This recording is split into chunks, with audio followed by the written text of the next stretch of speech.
Hello everyone, my name is Jordan Spencer and my presentation is over the case study directory information. The case study states, Ms. Sheffield fled several cities away from her abusive husband, bringing her children with her. She enrolled her 5th grade son, Richard, in a nearby elementary school without disclosing their situation to any of the faculty or staff. Richard performed well at his new school and made the honor roll.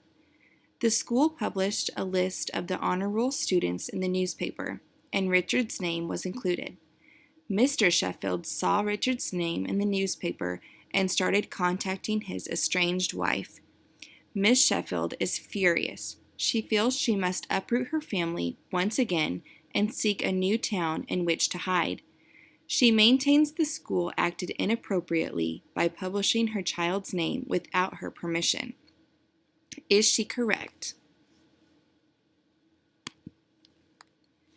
Some points to consider when dealing with this case are if the school has a policy for designating directory information. This information may include name, address, telephone number, email, a photo, date of birth, attendance, grade level, participation in activities, weight or height if the student is a member of the athletic team, degrees, honors, awards, or the student ID. It's also important to know if the parent was notified of their rights under FERPA and if they made any decision to opt out. In this case, we are assuming that Ms. Sheffield was given her rights under FERPA and did not opt out.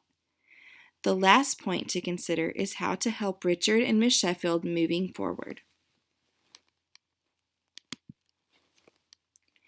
I briefly wanted to go over FERPA as it is an important part of the case. FERPA stands for Family Education Rights and Privacy Act. Schools are required to notify parents of their FERPA rights every year. Once parents go over their rights, they are able to opt out of any information being shared if they choose to.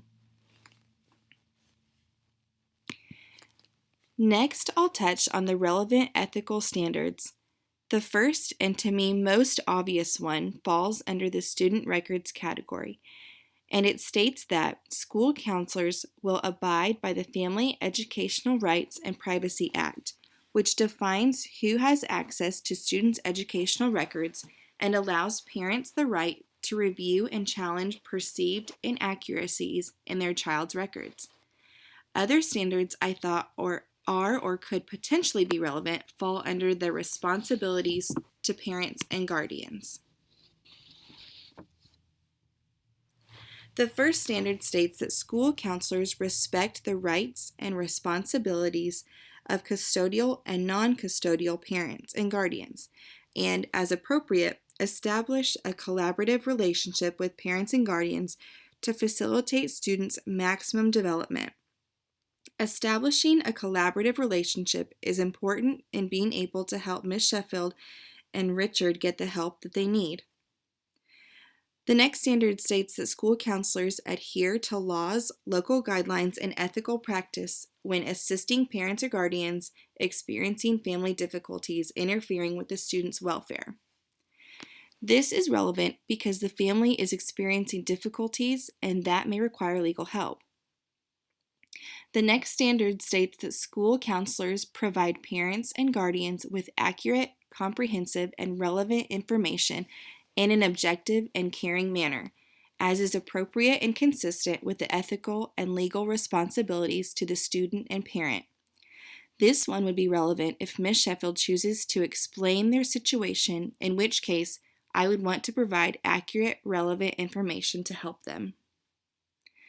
The last standard states that school counselors in cases of divorce or separation follow the directions and stipulations of the legal documentation, maintaining focus on the student. School counselors avoid supporting one parent over another.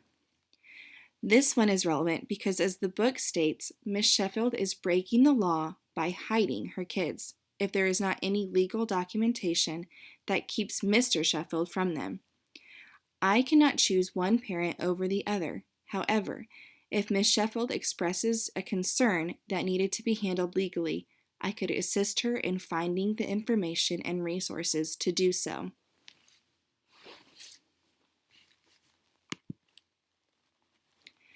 I would handle this situation in the same way as the professionals in the book.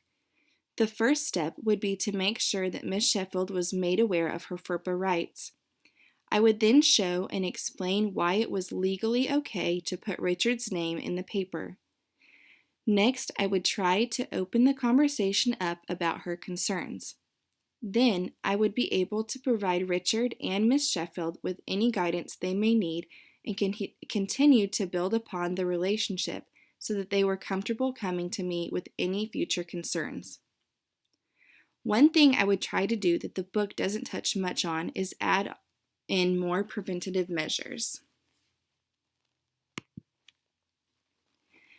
The book stated that because Miss Sheffield has a lot going on in her home life, she may not have taken much time to look over and really understand the FERPA rights, so she might not have even realized she could or needed to opt out. I think having a user-friendly counseling webpage that explained FERPA in easy-to-understand terms would be beneficial. The webpage could also include resources for different situations families may be going through. For example, abuse, death in the family, divorce, etc. I've included a helpful video from the U.S. Department of Education that explains FERPA well to students and parents.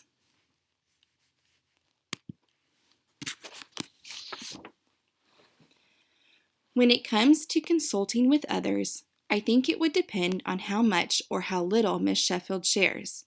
At this point, we don't know anything about their family situation, so if she chooses not to disclose any of that information, I don't think I would need to consult any other colleagues.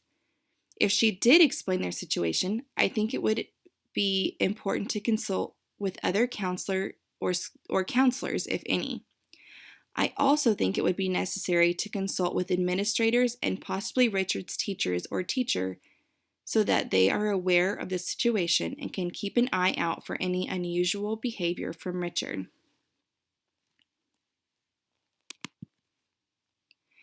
A couple questions for discussion include: what is the best way to ensure that parents and guardians are reading the fine print and are aware of their rights under FERPA?